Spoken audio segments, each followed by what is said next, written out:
दीपक Mishra, corona को लेकर इस वक्त हालात दिन पर दिन खराब होते जा रहे हैं। मध्य प्रदेश छत्तीसगढ़ की ही बात करें तो आज भोपाल और इंदौर ने नए रिकॉर्ड तोड़ कोरोना मरीज अलग अलग शहरों में मिले हैं। रायपुर में एक बार फिर टोटल लॉकडाउन लगाने की नौबत आ गई है।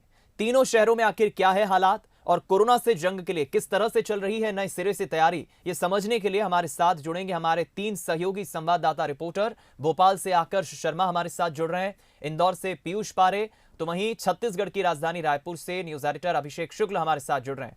सबसे पहले हम सीधा रुख करेंगे रायपुर का, चूंकि हमारे न्यूज एडिटर वहां से लाइव जुड़े हैं।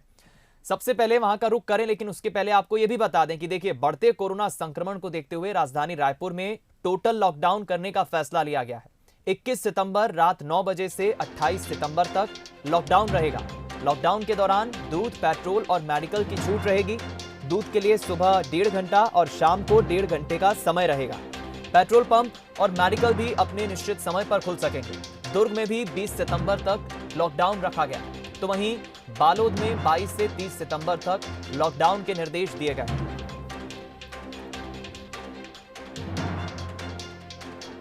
तो यही अलग अलग हालातों पर कोरोना के बढ़ते संक्रमण को लेकर क्या है हालात, क्या है स्थिति और आखिर प्रशासन की लोकल स्तर पर कोरोना से लड़ने के लिए क्या है तैयारी, क्या है रूपरेखा, क्योंकि आंकड़े अब वाकई में डरा रहे हैं। कोरोना बेकाबू होता जा रहा है। इंदौर में रिकॉर्ड 408 नए कोरोना पॉजिटिव आज मिले हैं। राजधानी रायपुर में आप देखिए, छत्तीसगढ़ में तो अब नौबत टोटल लॉकडाउन लगाने की आ रही है। 1 हफ्ते का लॉकडाउन किया जा रहा है।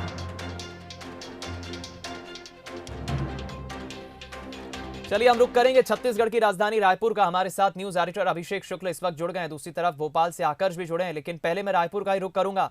अभिषेक, वाकई ये चिंता की बात है कि अगर उन शुरुआती दिनों के बात करें जब कोरोना तेजी से पैर पसार रहा था भारत में, मार्च के एंड और अप्रैल में तो छत्तीसगढ़ का बहुत अच्छा प्रदर्शन था, गिनती के नाम मात्र के मरीज थे, लेकिन अब वही प्रदेश में स्थिति उलट हो गई है। आंकड़े बढ़ रहे हैं और एक बार फिर लॉकडाउन लगाने की नौबत आ गई है। क्या है तैयारी?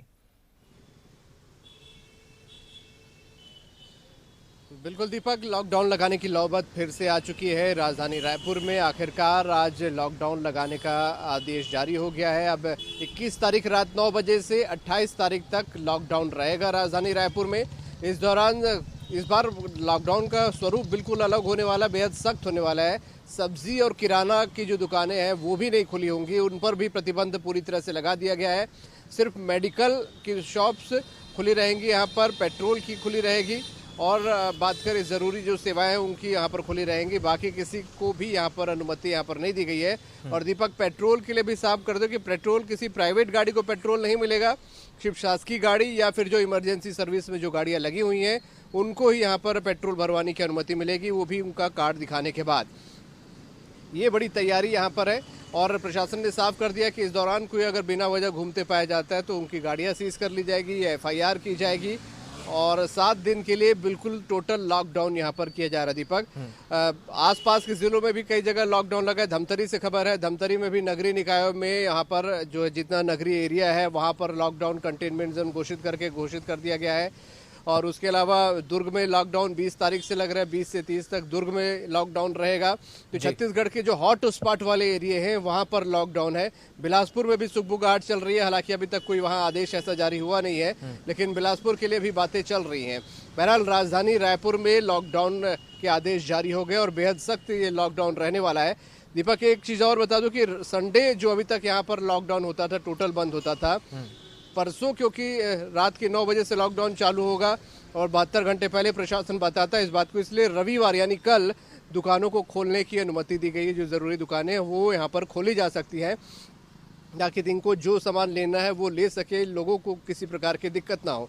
तो दीपक, बढ़ते संक्रमण को रोकने के लिए छत्तीसगढ़ फिर से लॉकडाउन का और बढ़ चला है, उसका सहारा ले रहा है। देखना है किस तरीके से प्रशासन इसको ज़मीनी स्तर पर सफल बना पाता है। लोगों की भी बड़ी जिम्मेदारी है इसे सफल बनाने की।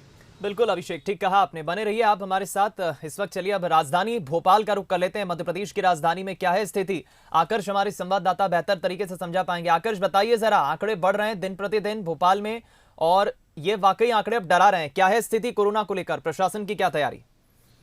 दीपक, अब हालात जो हैं बद से बदतर होते नजर आ रहे हैं, क्योंकि अब 300 के पार आंकड़ा पहुंच गया है। जिस तरीके से हम देख रहे थे कि पहले 100, फिर 150, फिर 200 और अब तो आंकड़ा 300 के पार पहुंच गया है। कहीं ना कहीं जिस तरीके से आंकड़ा 200 के करीब था, 200 के पार पहुंचा था, तभी अस्पतालों में बेडों की संख्या कम हो गई थी। अब 300 मरीज प्रतिदिन निकले हैं, तो हम कह सकते हैं कि आने वाले 2-3 दिनों में हालात ये हो जाएंगे कि अस्पतालों में जो बेडों की संख्या कम है वो फुल हो जाएगी। यानी कि आने वाले समय में जो मरीज हैं उनको काफ़ी दिक्कतों का सामना करना पड़ेगा। अभी भी जो मरीज सामने आते हैं उनका कहना यही है कि पॉजिटिव रिपोर्ट आने के बाद 2 से 3 दिन तक उनसे कोई संपर्क नहीं करता है, स्वास्थ्य विभाग का अमला संपर्क नहीं करता है। सिर्फ गंभीर रूप से जो बीमार हैं सिर्फ उन्हीं ही अस्पतालों में भर्ती कराया जा रहा है। बाकी तमाम लोगों को होम क्वारंटीन किया जा रहा है या कोविड केयर में भर्ती कराया जा रहा है। बाकी यदि हम बात करें आज के आंकड़े की, तो दीपक सबसे चिंताजनक बात यह है कि सीएम हाउस से एक व्यक्ति जो है कोरोना संक्रमित निकला है, विधानसभा से संक्रमित निकला है। ऐसी जगहों पर यदि कोरोना का संक्रमण फैलता है तो काफ़ी चिंताजनक बात इसलिए हो जाती है कि सीएम हाउस में अहम बैठकें होती हैं और ऐसे में यदि संक्रमण वहाँ फैलता है तो प्रदेश भर के लिए चिंता की बात हो सकती है। बाकी राजधानी भोपाल के तमाम इलाके जो हैं, चाहे वो जहांगीराबाद हो, चाहे वो अरेरा कॉलोनी है, सबसे पॉर्ट्स कॉलोनी हो, वहाँ 12 लोग संक्रमित मिले हैं। वहीं मध्य प्रदेश की बात करें तो 1 लाख के पार जो है आंकड़ा पहुंच चुका है, जो चिंताजनक बात है। और अभी क्राइसिस मैनेजमेंट के साथ प्रशासनिक अधिकारियों की बैठक भी चल रही, जिसमें अहम फैसले लिए जा सकते हैं। चलिए आप बने रहिए आकर्ष। इस वक्त हम इंदौर का भी जरूर रुख कर लेते हैं। पीयूष बारे हमारे साथ सहयोगी हमारे जुड़ गए हैं। पीयूष, इंदौर की अगर बात करें तो यहाँ इंदौर कलेक्टर भी पूरी तैयारी कर रहे हैं, एहतियात के तौर पर प्रशासन भी काम कर रहा है, व्यापारियों के साथ बैठकें भी हो गई, वीकेंड्स पर 56 और जैसे बड़े क्राउडेड मार्केट को बंद करने का फैसला भी लिया गया। व्यापारी भी अपनी इच्छा जता चुके हैं, लेकिन आंकड़े कम नहीं हो रहे हैं। 408 मरीज एक बार फिर मिले हैं बीते 24 घंटे में। क्या है तैयारी? देखिए बिल्कुल दीपक, ये जो आंकड़े सामने आ रहे हैं वाकई में डराते भी हैं, और जिस तादाद में ये आंकड़े बढ़े हैं लगातार इनमें इजाफा हो रहा है। जिस तरह से कहा जा रहा था कि इंदौर में अनलॉक होगा, लोग यहाँ पर नियमों का पालन करेंगे, कोरोना गाइडलाइंस का पालन होगा, वैसा कुछ यहाँ पर नज़ारा दिखाई नहीं देता है। प्रशासन की सख्ती पहले जरूर थी, लेकिन उसके बाद में कहीं ना कहीं सख्ती भी कम हुई है। सोशल डिस्टेंसिंग की लगातार धज्जियाँ भी उड़ रही हैं और यही वजह है कि इन आंकड़ों में बढ़ोतरी हुई है। अगर रिकॉर्ड आंकड़ों की बात करें तो इंदौर में जो ये आंकड़े आए हैं, अब तक का सबसे बड़ा आंकड़ा 408 मरीजों का, ये एक संकेत देता है कि किस तरीके के हालात यहाँ पर इंदौर में बन गए हैं।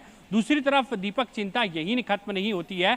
ना सिर्फ आंकड़े बढ़ रहे हैं बल्कि जो व्यवस्था है, स्वास्थ्य व्यवस्थाओं पर भी इसका असर सीधे तौर पर दिखाई देता है। यहाँ पर हॉस्पिटल्स में अगर बात की जाए तो बेड की कमी है। अगर कोई व्यक्ति कोरोना पॉजिटिव होता है और उसे हॉस्पिटल की ज़रूरत होती है तो उसे कम से कम 4 से 5 दिन का यहाँ पर इंतजार करना होगा, तब जाके कहीं ना कहीं यहाँ पर बेड की व्यवस्था मिल पाएगी। तो ये लगातार गंभीर सवाल उठ रहे हैं। प्रशासन पूरी तरह से प्रयास कर रहा है कि इन हालातों को काबू में किया जाए, लेकिन दूसरी तरफ अब भी हालात लगातार बेकाबू होते हुए नजर आ रहे हैं। दीपक, एक महत्वपूर्ण बात यह भी है कि जिस तरह से यहाँ पर शहर को अनलॉक किया गया था, उसके बाद में कहा जा रहा था कि व्यवस्थाएं दुरुस्त होंगी, लेकिन जिस तादाद में संख्या यहाँ पर बढ़ी है उसके बाद में कहा जा सकता है कि अब भी कोरोना लगातार यहाँ पर चुनौती बना हुआ है। दीपक, चलिए बहुत बहुत धन्यवाद आपका पीयूष, हमसे बातचीत करने के लिए। आकर्ष, आपका भी धन्यवाद, और अभिषेक आपका भी शुक्रिया हमारे साथ जुड़ने के लिए। अलग अलग तीनों शहरों से हमने स्थिति पर बातचीत की, कोरोना को लेकर क्या है तैयारी और क्या है फिलहाल एहतियात के तौर पर यहाँ पर तैयारी प्रशासन की तरफ से, क्योंकि अब ये समझना आम लोगों को भी जरूरी होगा कि प्रशासन के साथ साथ उनकी भी ये जिम्मेदारी बन जाती है कि कोरोना के बढ़ते संक्रमण को रोकने के लिए उनका योगदान भी काफी अहम हो जाता है।